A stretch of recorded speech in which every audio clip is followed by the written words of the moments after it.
Señor esté con vosotros. Y con tu espíritu. Lectura del Santo Evangelio según San Juan. Gloria a ti, Señor. Después de que Jesús hubo saciado a 5.000 hombres, sus discípulos lo vieron caminando sobre el mar. Al día siguiente, la gente que se había quedado al otro lado del mar notó que allí no había habido más que una barca y que Jesús no había embarcado con sus discípulos, sino que sus discípulos se habían marchado solos. Entretanto, unas barcas de Tiberíades llegaron cerca del sitio donde habían comido el pan, después que el Señor había dado gracias. Cuando la gente vio que ni Jesús ni sus discípulos estaban allí, se embarcaron y fueron a Cafarnaún en busca de Jesús. Al encontrarlo en la otra orilla del lago, le preguntaron: «Maestro, ¿cuándo has venido aquí?» Jesús les contestó: en verdad os digo, me buscáis no porque habéis visto signos, sino porque comisteis pan hasta saciaros. Trabajad no por el alimento que perece, sino por el alimento que perdura para la vida eterna, el que os dará el Hijo del Hombre, pues a este lo ha sellado el Padre de Dios. Ellos le preguntaron: ¿y qué tenemos que hacer para realizar las obras de Dios? Respondió Jesús: la obra de Dios es esta, que creáis en el que a Él ha enviado. Palabra del Señor. Gloria a ti, Señor Jesús.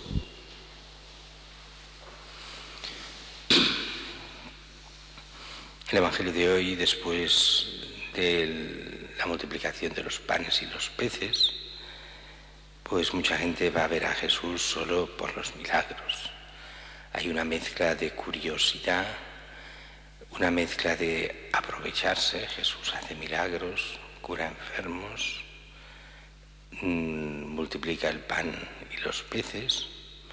Bueno, pues será un buen espectáculo esto de ver a Jesús y a ver si nos aprovechamos de Él, si nos podemos curar de algo, si podemos comer gratis.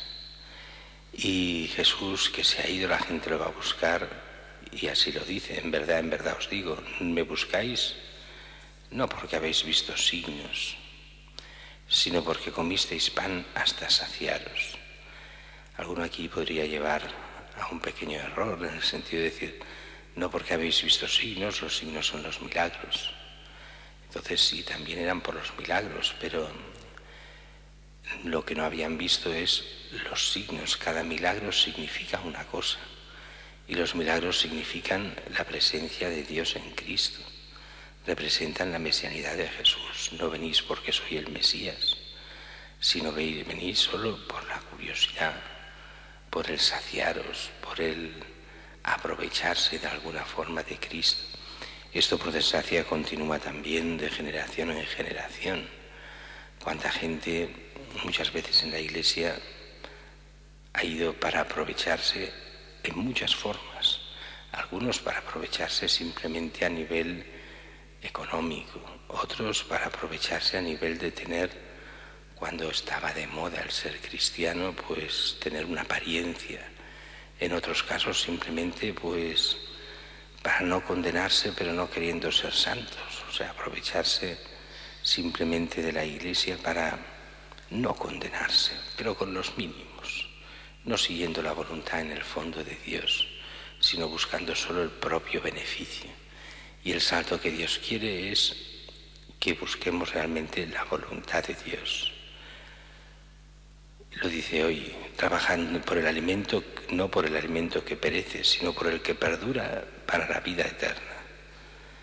Y ellos preguntaron: ¿y qué tenemos que hacer para realizar las obras de Dios? Y en el fondo es muy sencillo, nos lo dice Jesús hoy.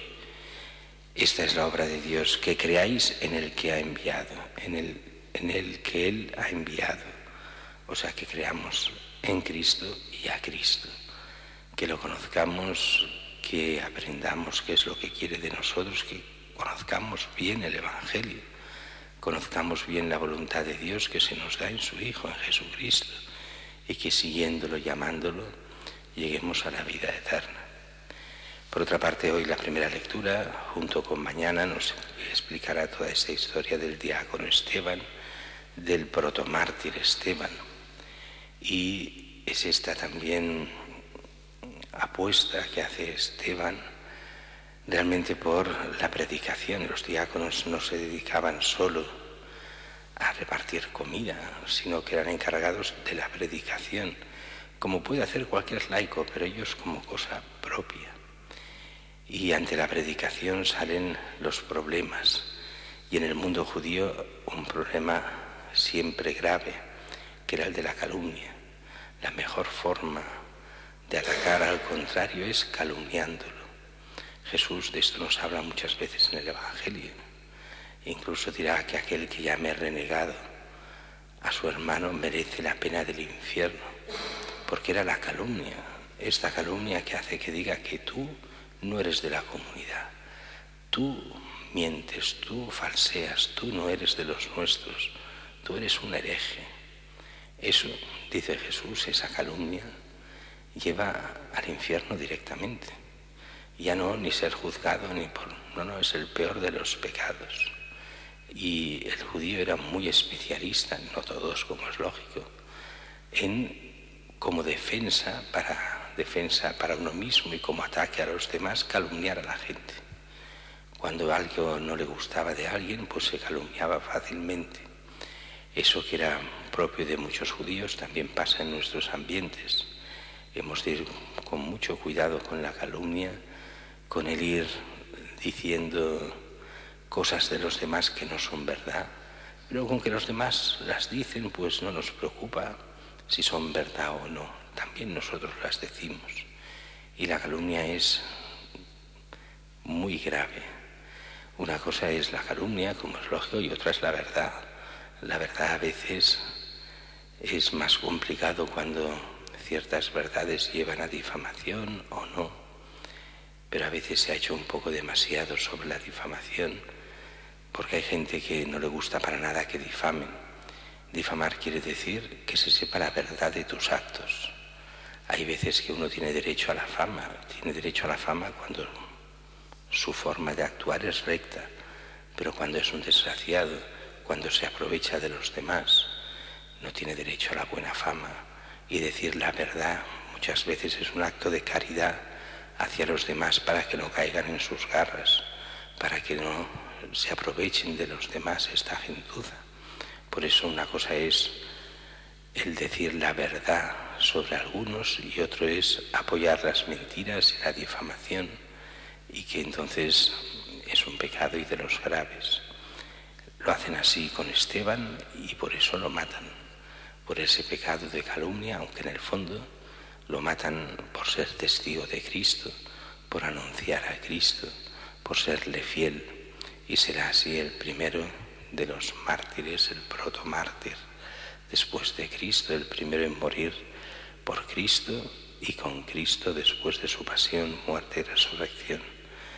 No es que nosotros debamos morir, si nos toca, pues nos toca, pero el cristiano no busca el martirio, pero sí busca la verdad y dar testimonio de Cristo para conseguir la salvación nuestra y la de cuantos más mejor.